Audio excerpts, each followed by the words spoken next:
Bonjour et bienvenue au salon de la relation client de l'Ouest à la Cité Concret de Nantes. Nous sommes très heureux de vous retrouver pour cette deuxième édition. Je suis avec Damien Mourgui. Bonjour Damien. Bonjour. Vous êtes gérant de La Belle Boîte. Tout à fait. Voilà. Est-ce que vous pouvez en quelques mots nous présenter votre société ?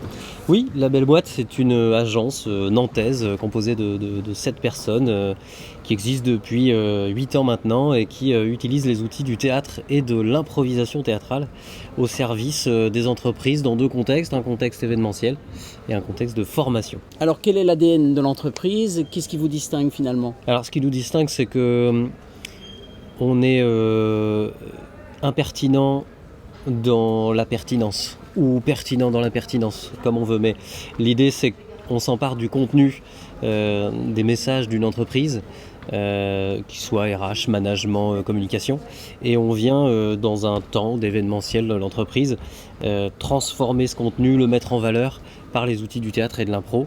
Donc on peut écrire des scénettes, on peut mettre en valeur un message, on peut improviser aussi sur un thème, tout ça dans un objectif qui est celui de dynamiser le contenu d'une plénière, d'un séminaire ou d'une réunion d'entreprise. Ça c'est pour la partie événementielle. Ce qui nous distingue dans la formation, c'est qu'on utilise les outils issus de notre discipline qui est l'improvisation théâtrale au service du développement des compétences des managers et des collaborateurs. Alors pour rentrer dans le vif du sujet, quels sont selon vous les enjeux majeurs induits par la question de la relation client ? C'est complètement dans la thématique de cette deuxième édition, mais c'est de générer de l'émotion. On a la chance de pouvoir être sur scène et d'utiliser ces outils pour pouvoir transmettre un message, comme on le fait avec du spectacle vivant. Évidemment, le public qui assiste à nos représentations ou à nos scénettes va retenir l'émotion des personnages et va vivre par le même coup ses propres émotions et c'est ce qui va rester dans un séminaire ou dans une convention. Donc ce qui nous intéresse dans la relation client, c'est d'être au plus près des émotions des gens et de pouvoir les mettre en valeur pour qu'elles restent, elles perdurent et qu'elles ancrent comme ça les messages qui sont à transmettre. D'un point de vue de gérant, moi qui suis en contact avec des clients et qui dois proposer mes prestations, l'important pour moi c'est de toujours très bien comprendre ce que souhaite mon client et là où je peux justement mettre le curseur entre pertinence et impertinence et ça se traduit dans notre relation au quotidien avec nos clients. On n'est pas toujours facilement joignable parce qu'on travaille beaucoup. Pour autant on essaye d'avoir une relation la plus simple et la plus émotionnelle avec nos clients.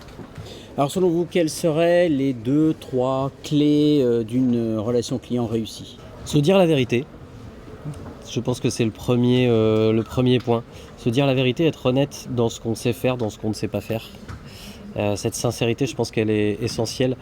On essaye de pas trop mettre de masque, d'éviter les formules convenues ou d'éviter un mode de communication qui soit trop lissé dans le monde de l'entreprise qu'on peut retrouver entre clients et fournisseurs parce que personne ne veut froisser personne.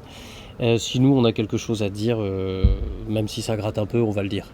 Et je pense que cette sincérité elle est essentielle. Pour moi c'est la pierre angulaire d'une bonne relation client. Alors quel impact évidemment a eu la crise sanitaire ou encore d'ailleurs sur la relation client ?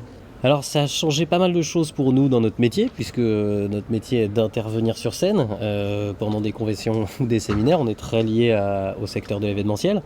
Donc pendant quelques mois on n'a pas pu exercer notre métier. Il a fallu se réinventer, être encore plus à l'écoute de nos clients et puis proposer toujours de nouvelles choses, de nouvelles façons de faire passer ces messages. Donc nous adapter en permanence et montrer aussi qu'on peut mettre de l'enthousiasme. C'est notre baseline, La Belle Boîte, on est révélateur d'enthousiasme. Il faut aussi en mettre dans la relation qu'on a avec ses clients, leur dire que c'est possible, leur dire que ça va bien se passer, leur dire qu'on va avoir plein d'idées et que dans ces temps où on se dit que rien n'est possible, ça fait du bien de l'entendre d'un de ses partenaires.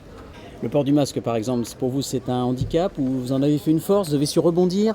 On a su rebondir. Le port du masque, évidemment, quand on doit jouer des émotions sur scène, c'est plus compliqué.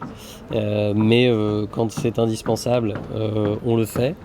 On essaye d'être encore plus dans le corps, encore plus dans le mouvement, dans le visuel, pour que justement les émotions continuent de passer, même si la moitié de notre visage est masqué. Donc voilà, il y a le regard et il y a le corps quand même. Alors, hors crise, bien sûr, à votre avis, à quel moment doit-on s'intéresser à la relation client?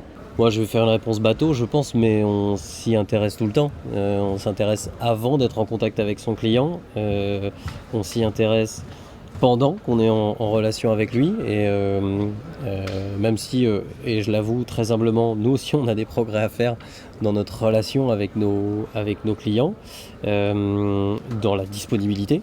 Et ça, c'est un enjeu majeur. Et puis après... il ne suffit pas juste de se dire merci, ça s'est bien passé et d'envoyer une facture. On peut continuer à maintenir une relation avec son client, c'est ce qu'on essaie de faire nous, par des petits messages, simplement de prendre des nouvelles, de comment ça va, et de garder justement ce lien sincère qu'on a réussi à établir dès le début. Alors en conclusion, qu'est-ce qui vous semble essentiel de retenir sur ce thème de la relation client? La sincérité qu'on va mettre dans la relation. Ne pas fabriquer de personnages ou de costumes trop distants permet justement, et on l'a entendu ce matin, de se connecter. Et une fois qu'on est connecté, les émotions passent plus facilement. Et quand les émotions passent, le reste est plus facile. Donc en résumé, la sincérité à travers l'émotion.